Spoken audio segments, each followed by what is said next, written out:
పాపములో నుంచి పరిశుద్ధ లోకానికి శాశ్వత సౌధమైన పరలోక రాజ్యంలో ఆయనతో పాటు ఉండేటట్టుగా ఆ ప్రేమ మనం తీసుకుని వెళతాం.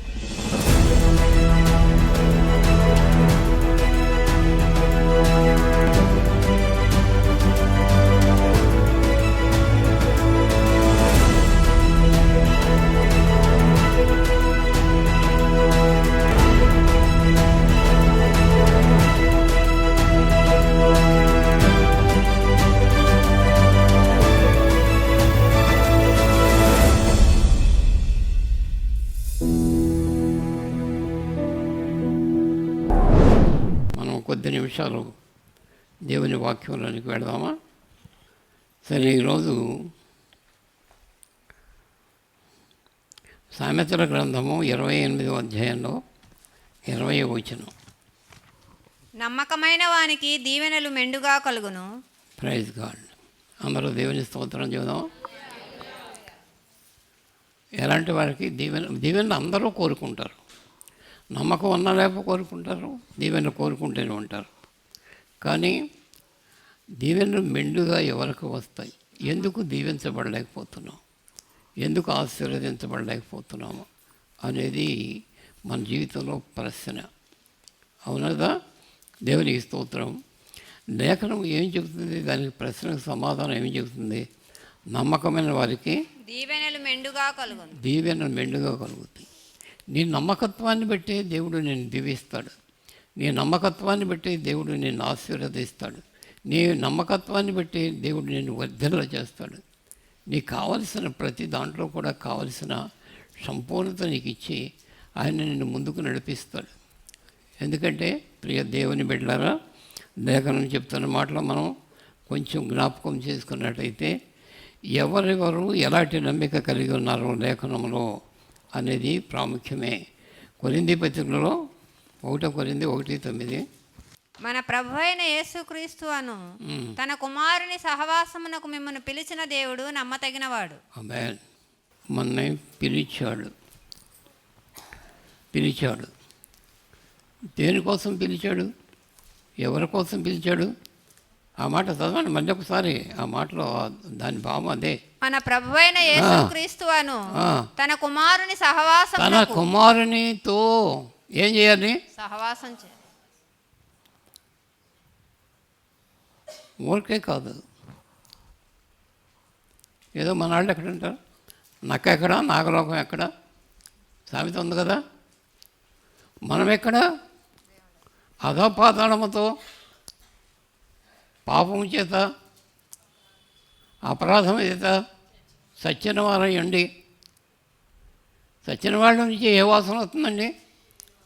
కుళ్ళు వాసన వస్తుంది.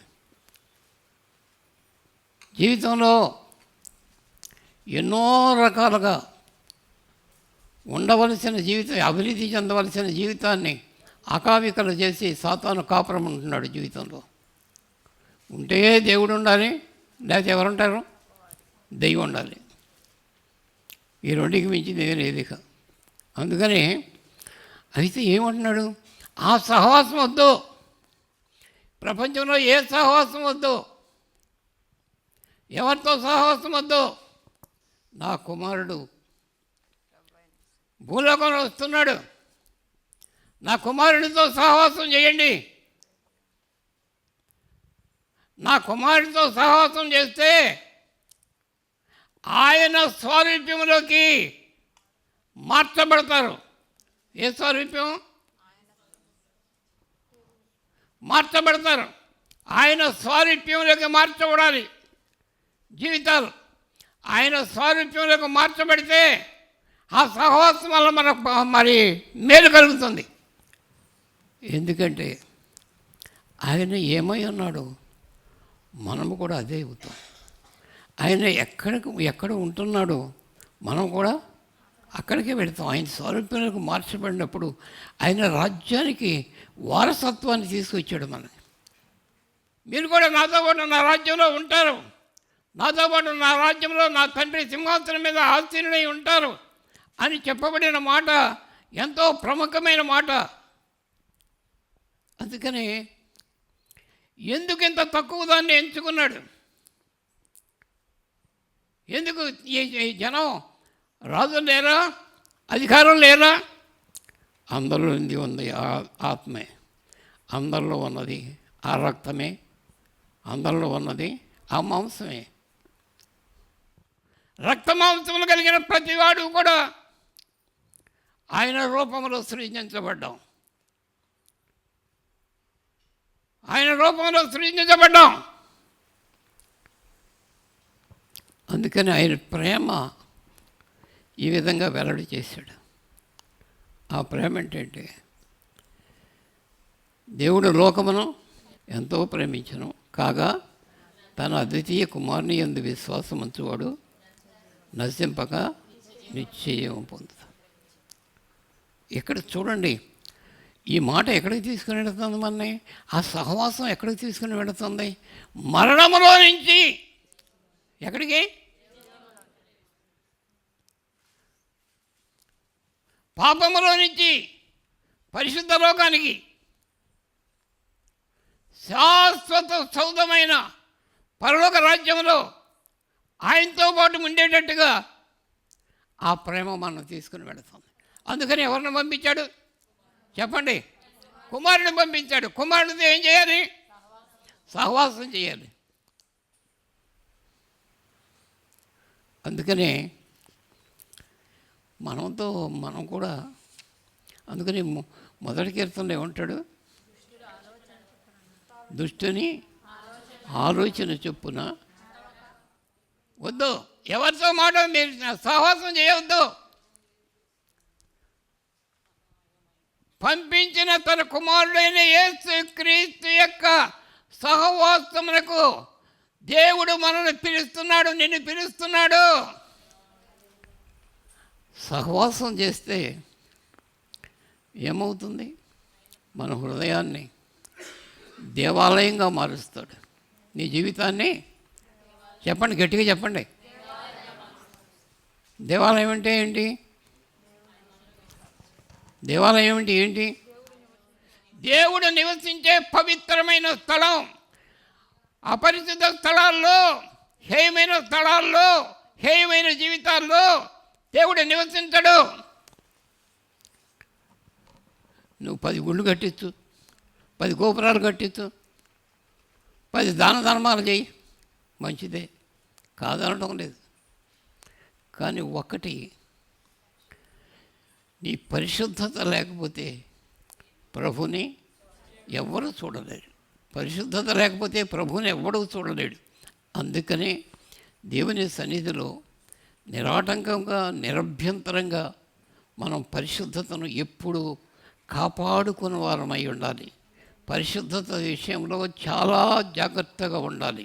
దేవుని వాక్యం, దేవుని లేఖనం చెబుతున్న సత్యమది. అంతేకాదు, సహవాసం చేయటానికి వచ్చాం. ఇప్పుడు ఏమి ఇచ్చాడు దేవుడు? వాక్యమే దేవుడై ఉన్నాడు. వాక్యం చదవండి, వాక్యం చదవండి, వాక్యం ధ్యానించండి, వాక్యంలో ఉన్న సత్యాలను నేర్చుకోండి. జీవితాలు అపరిశుద్ధత పోయి పరిశుద్ధత వస్తుంది. జీవితాల్లో రాగద్వేషాలు పోయి ఏమొస్తాయో తెలుసా? ప్రేమ, దేవుని ప్రేమ పుట్టుకొస్తుంది. ఆ ప్రేమ ప్రవాహం ఒక ఓట లాంటిది. దేవుని స్తోత్రం. అందుచేత ఈ పరిశుద్ధతలో మనం చక్కగా ఉండాలి. ఎవరి సహవాసానికి వెళ్ళబడ్డామో చెప్పండి. అంటే సహవాసం అంటే యోహాను ఏం చెప్తాడో తెలుసా?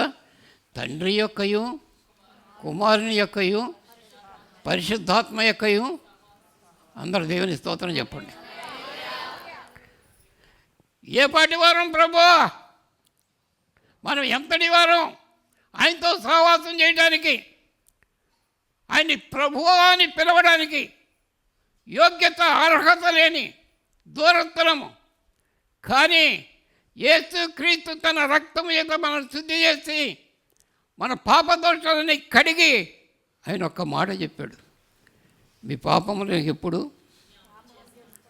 జ్ఞాపకం చేసుకోను, పాపములు ఎప్పుడు జ్ఞాపకం చేసుకోను. నీ పాపాలు తీసుకెళ్ళి ఎక్కడ పడేశాను? సముద్ర అగాధంలో పారవేశాను. కానీ మళ్ళీ పాపం చేయొద్దు. చూసారా, దేవుని లేఖనం ఎంతో స్పష్టంగా చెబుతుందో. అందుకని ఆ సహవాసానికి పిలిచినప్పుడు మన జీవితంలో ఏమి మార్పు వచ్చింది?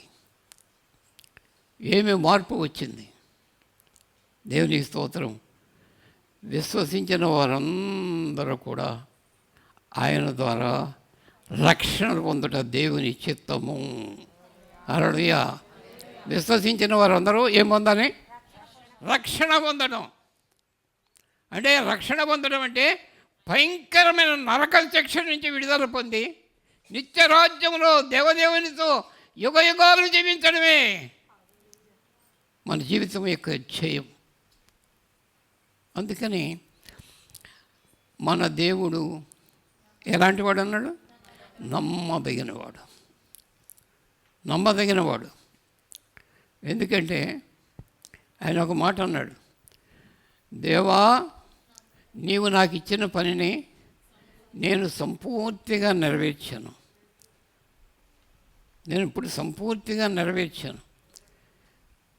ఏమిటి ఆయనకి ఇచ్చిన పని? లోకాన్ని రక్షించాలి. లోక పాపములు మోసుకొని గొర్రె పిల్లగాని వెళ్ళాలి. లోకంలో ఉన్న ప్రతి మనిషిని ఆత్మ నశించే నరకానికి వెళ్ళిపోతుంది.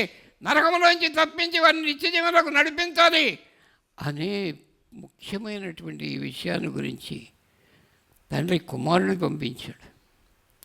చూసారా, మన మీద దేవుడు ఎంత ప్రేమను చూపిస్తున్నాడు. ఇప్పుడు మీ ఇంట్లో ఉన్నటువంటి పనికిరాని మొక్క ఉంది, కాయని మొక్క ఉంది, ఏం చేస్తారు? ఇంకో రోజు చూద్దామండి, ఇంకో సంవత్సరం చూద్దాం. అసలు ఇది మంచిది కదండి. నువ్వు పాపంలోనే పుట్టావురా బాబు,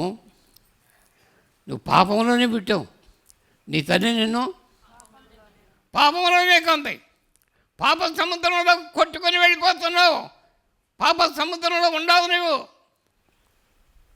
అనేది కాకుండా పాప మనకు దాసులైన మనలను తన రక్తంతో కడిగి నీతికి దాసులుగా, పరిశుద్ధులుగా, నిర్దోషులుగా, నిష్కళంక రక్తం చేత శుద్ధి చేయబడి నిత్య రాజ్య వారసులుగా చేసుకున్నాడు. దీనిలో ఏం కనపడుతుంది మనకి? ప్రేమ. ఆ ప్రేమ పిలుస్తుంది. ఎవరితో? లోకంతోనో సహవాసం, పాపలతోనో సహవాసం, దుష్టత్వంతోనో సహవాసం కాదు. మనం ఇప్పుడు దేవుని పిల్లలమై, మనం ఏమై ఉన్నాం? దేవుని పిల్లలం, దేవుని రాజ్య వారసులం. దేని ద్వారా? ఆయన సహవాసము మనకు దొరికింది కనుక ఆయనతో పాటు మనం కూడా దేవుని రాజ్య వారసత్వాన్ని సంపాదించుకున్నాం. ఇదంతా మరి రక్షణ విషయాలు కానీ దానికి ఇప్పుడు అంత ప్రాముఖ్యమైన విషయం కాదు, కానీ అందరూ రక్షణ ఎరిగిన వారమే. కానీ ఒకటి, నమ్మకత్వం అనేది దేవుని ఎదుట చాలా ప్రధానమైంది. 2వ కీర్తన అంటాడు, భక్తిహీనత ప్రపంచం అంతా కూడా పాకిపోతుంది, ఎక్కడ కూడా నీతిమంతుడు లేడు, పరిశుద్ధుడు లేడు. ఇలాంటి భయంకరమైనటువంటి పరిస్థితుల్లో ఏలికలంతా ఏకీపిస్తున్నారు అని అక్కడ వాపోతున్నాడు. దేవుని స్తోత్రం. అయితే కూడా ప్రియ దేవుని పిల్లలారా, భక్తిహీనుల మధ్యలోనికి నీతిమరుడైన యేసు ప్రభు వచ్చి భక్తిహీనత నుంచి మార్చి ఆయన రాజ్య వారసులుగా చేసుకోవడానికి ఆయన ఇష్టపడుతున్నాడు. ఇట్టి పరిస్థితుల్లో దేవుడు ఏం చేశాడంటే తన కుమారుడైన యేసుక్రీస్తుని దేవునికి స్తోత్రం పంపించాడు. నమ్మకస్తుల లిస్టులో మనం చూసినట్టయితే అబ్రహాం ఉన్నాడు, మోషే ఉన్నాడు, దేవునికి స్తోత్రం సమూయేలు ఉన్నాడు. ఇంకేంటి తెలుసా? చాలామంది నమ్మకస్తులు బైబిల్ గ్రంథంలో ఉన్నారు. దేవునికి స్తోత్రం. అపోస్తలుడైన పౌలు కూడా ఆ నమ్మకస్తుల జీవితంలోకి వెళ్ళాడు. పాత నిబంధన కాలంలో, కొత్త నిబంధన కాలంలో అందరూ కూడా నమ్మకస్తులుగా అన్ని విషయాల్లో కూడా ఉండాలనే దేవుడి ఆకాంక్ష ఇప్పుడు దేవుని స్తోత్రం. ఎందుకంటే నమ్మకస్తులు ఉండేటువంటి ప్రాముఖ్యమైన విషయం అంటే దేవుని స్తోత్రం. ఫిలిప్పీ పత్రిక 2:19 నేనును మీ క్షేమము తెలుసుకొని ధైర్యము తెచ్చుకొను నిమిత్తము తిమోతిని శీఘ్రముగా మీ యొద్దకు పంపుటకు ప్రభువైన యేసునందు నిరీక్షణ ఉంచుచున్నాను. మీ క్షేమ విషయమై నిజముగా చింతించువాడు అతని వంటి వాడు ఎవడును నా యొద్ద లేడు. నమ్మకస్తుడండి. నీ క్షేమం విషయంలో అతనిలాగా చింతించేవాడు ఎవరు లేరు. పిలిపిలి రాసిన పత్రిక ఉద్దేశం అతని వంటి వాడు ఎవడు లేడు. ఎలాంటి వాడు అంటే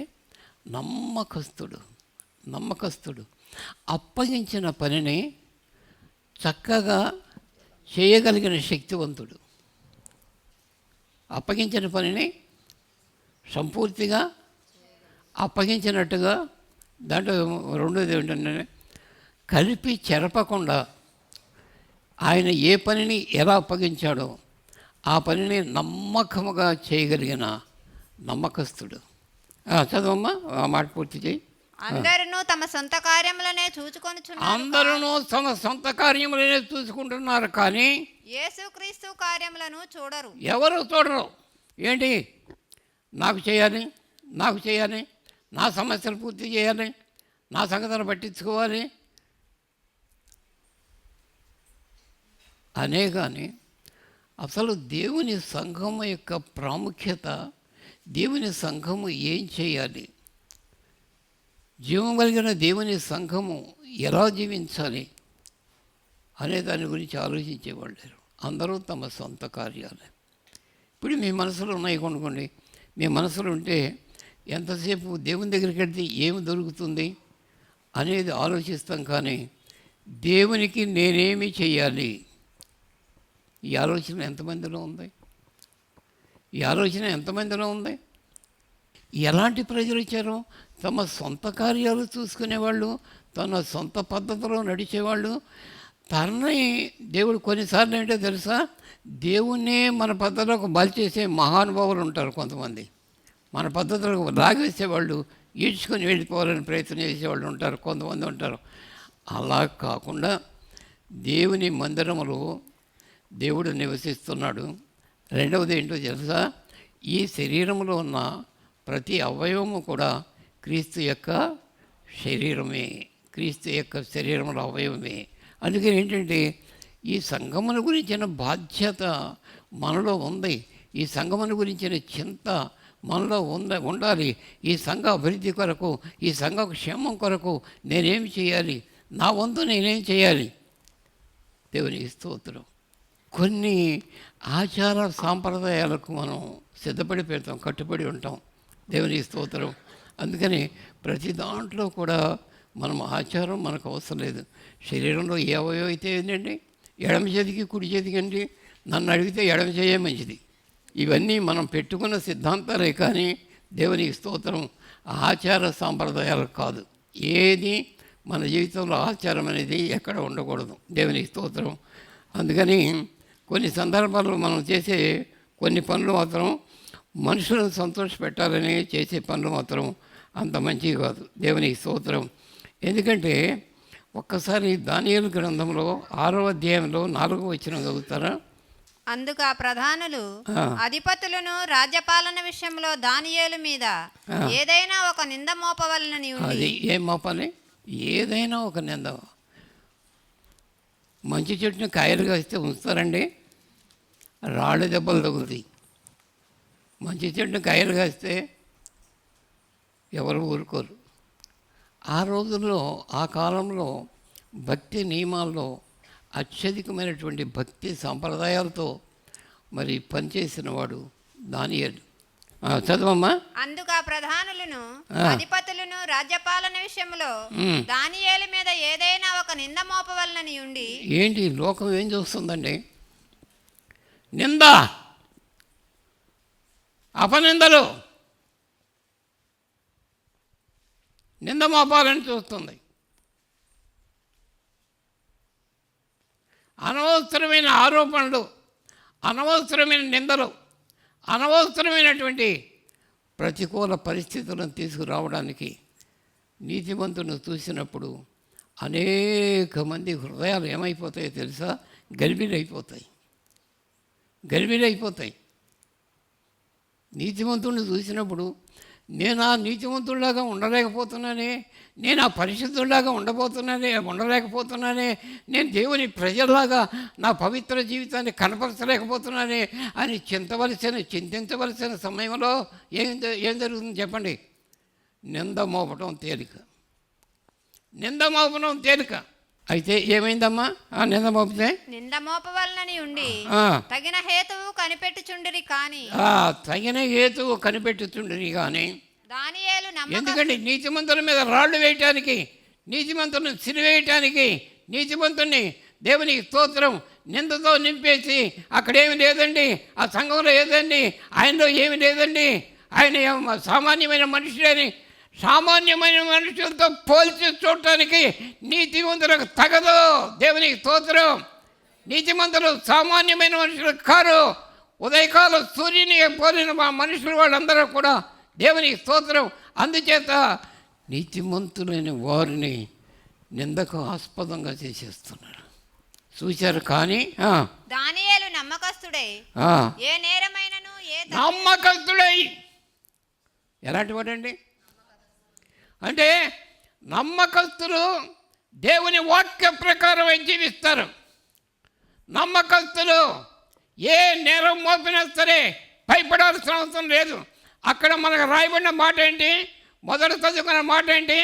నమ్మకమైన దేవుడు నీతిని అవినీతిగా దేవునికి స్తోత్రం, పాపమును పరిశుద్ధతగా దేవునికి స్తోత్రం. మనుషుల ముఖాలు చూసి తీర్పు తీర్చే దేవుడు కాడు మన దేవుడు. హల్లెలూయా. మనుషుల ముఖాలు చూసి తీర్పు తీర్చే దేవుడు కాదు. మనుషుల మాటల ప్రకారం చేసేవాడు కాదు. యథార్థమైన హృదయంగా పరిగణిస్తాడు దేవునికి స్తోత్రం. మోసాన్ని మోసంగానే పరిగణిస్తాడు, అన్యాయాన్ని అన్యాయంగానే పరిగణిస్తాడు. ఏది ఏమైనా సరే దేవునికి స్తోత్రం కనిపెట్టుతున్నారు. కానీ చదవమ్మా. దానియేలు నమ్మకస్తుడై ఆమేన్. ఎవరి ఎదుట? దేవుని ఎదుట, మనుషుల ఎదుట నమ్మకస్తులం కావాలి. Praise God. హల్లెలూయా. ఎవరెవరుట? నిన్ను చూసినప్పుడు నీతి సూర్యుడు నీ ముఖాన ప్రకాశించినట్టు కనపడాలి. నీతి మార్గము, జీవ మార్గము అంటే మరణ మార్గంలో నుంచి తప్పించబడి నీతి మార్గంలోకి, జీవ మార్గంలోకి నడుస్తున్న నీ ప్రవర్తన చూసినప్పుడు ఎదుటి వాళ్ళు మార్పు చెందాలి.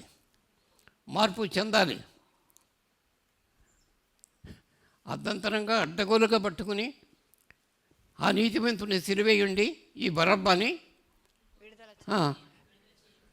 ఆ నీతిమంతుని సిరివేసి ఈ బరబ్బాని విడుదల చేయండి. చూసారా? అంతేకాదు ప్రియ దేవుని పిల్లలారా, ఏ నేరం మోపినా సరే భయపడద్దు. మన దేవుడు ఎలాంటి వాడు? అవినీతివంతుని అవినీతివంతులుగా తీర్చిదిద్దేవాడు కాడు. ఈనాడు చట్టాలు ఏం చేస్తున్నాయి? చాలామంది మన వాళ్ళు అంటారు కదా, చట్టాలన్నీ డబ్బులకు చుట్టాలంట. దేనికి చుట్టాలు? డబ్బులకి చట్టాలు మార్చేస్తారు. ఇప్పుడు మనకు అవసరం లేదు. దేవునికి స్తోత్రం. దేవుని దగ్గర మాత్రం ఆ పిచ్చి వేషాలు ఎక్కడ ఎవరి దగ్గర జరగవు. నీతిమంతుడు అయితే నీతిమంతుడిగా ఉండని దేవునికి స్తోత్రం. పరిశుద్ధుడు అయితే పరిశుద్ధుడిగానే ఉండవు దేవునికి స్తోత్రం. అవినీతిమంతుడైతే అవినీతిమంతుడైన తీర్పు తీరుస్తాడు దేవుడు. కీడు చేసిన వాడికి ఏం చేస్తారు? మేలు చేయండి. శత్రువు ఆకలికొని ఉంటే భోజనం పెట్టండి, దప్పికొని ఉంటే దాహం ఇవ్వండి, శత్రువులను ప్రేమించండి. దేవుని స్తోత్రం. అది దేవుని ప్రేమ అంటే. దేవుని స్తోత్రం. అది దేవుని ఎదుట యథార్థమైన ప్రవర్తన. ఏ ప్రవర్తన? యథార్థమైన ప్రవర్తన. దేవుని స్తోత్రం. షమూయేలు అంటాడు, నన్ను నా ప్రవర్తన చూడండి. ఎప్పుడైనా మీ గొర్రెను కానీ, నీ మేకను కానీ, నీ గాడిదను కానీ ఏదైనా అపహరించానా? ఏదైనా కావాలని కోరుకున్నానా? దేన్ని కోరుకోలేదు. దేవుడు నాకు కావలసిన వాటిని దేవుడే ఇస్తాడు. నీకు కావలసిన వాటిని దేవుడే ఇస్తాడు. దేవుడు సిద్ధం చేసి ఇచ్చాడు. ఈ పరీక్ష దాటితే దేవుడు ఒక దీవెన ఇస్తాడు నీకు. దేవుని స్తోత్రం. హల్లెలూయా. మన హృదయంలో దిక్సూసి ఉందగా. ఏంటి చెప్పండి? దిక్సూసి బైబిల్ దిక్సూసి దీని ప్రకారం నడుచుకోండి, దీని ప్రకారం చేసి ఆయన అడగండి. ఆకాశ వాక్యాలు విప్పుతాను. హల్లెలూయా. దేవుని స్తోత్రం చెప్పండి. దీని ప్రకారం శోధించి అడగండి ఆయన్ని. ఆకాశ వాక్యాలు విప్పుతాను, అద్భుతం చేస్తాను నీ పట్ల. లేని దాన్ని ఉన్నట్టు చేస్తాను, అసాధ్యమైన దాన్ని నీ పట్ల సాధ్యం చేయడానికి నేను ఇక్కడ నిలబడి ఉన్నాను. ఈ దినము నువ్వు కృంగిపోయి ఉన్నావా? అలసిపోయి ఉన్నావా? దేని చేతైనా సరే ఇంకా ఎప్పుడు నేను దీవించబడతాను, ఎప్పుడు నా కళలు ఫలిస్తాయి, ఎప్పుడు నా ఆలోచనలకు దేవుని స్తోత్రం రెక్కలు వస్తాయి అని అనుకుంటూ కూర్చుంటే కుదరదు. కానీ నీ యథార్థతను కొనసాగిస్తూ దేవుని టైం వస్తుంది, దేవుని సమయం వస్తుంది. దేవుని సమయం ఇచ్చినప్పుడు దేవుడు యోసేపును దీవించినట్టుగా నిన్ను దీవిస్తాడు. దేవుని స్తోత్రం. దేవుడు సమయం ఇచ్చినప్పుడు దేవుని స్తోత్రం అబ్రహామును దీవించినట్టుగా నిన్ను దీవిస్తాడు. దేవుని సమయం వస్తుంది, వచ్చేసింది ఆ సమయం. కొంచెం ఓర్చుకో. ఈ యథార్థతను విడిచిపెట్టొద్దు, ఈ సత్యాన్ని విడిచిపెట్టొద్దు, ఈ నమ్మకత్వాన్ని విడిచిపెట్టొద్దు.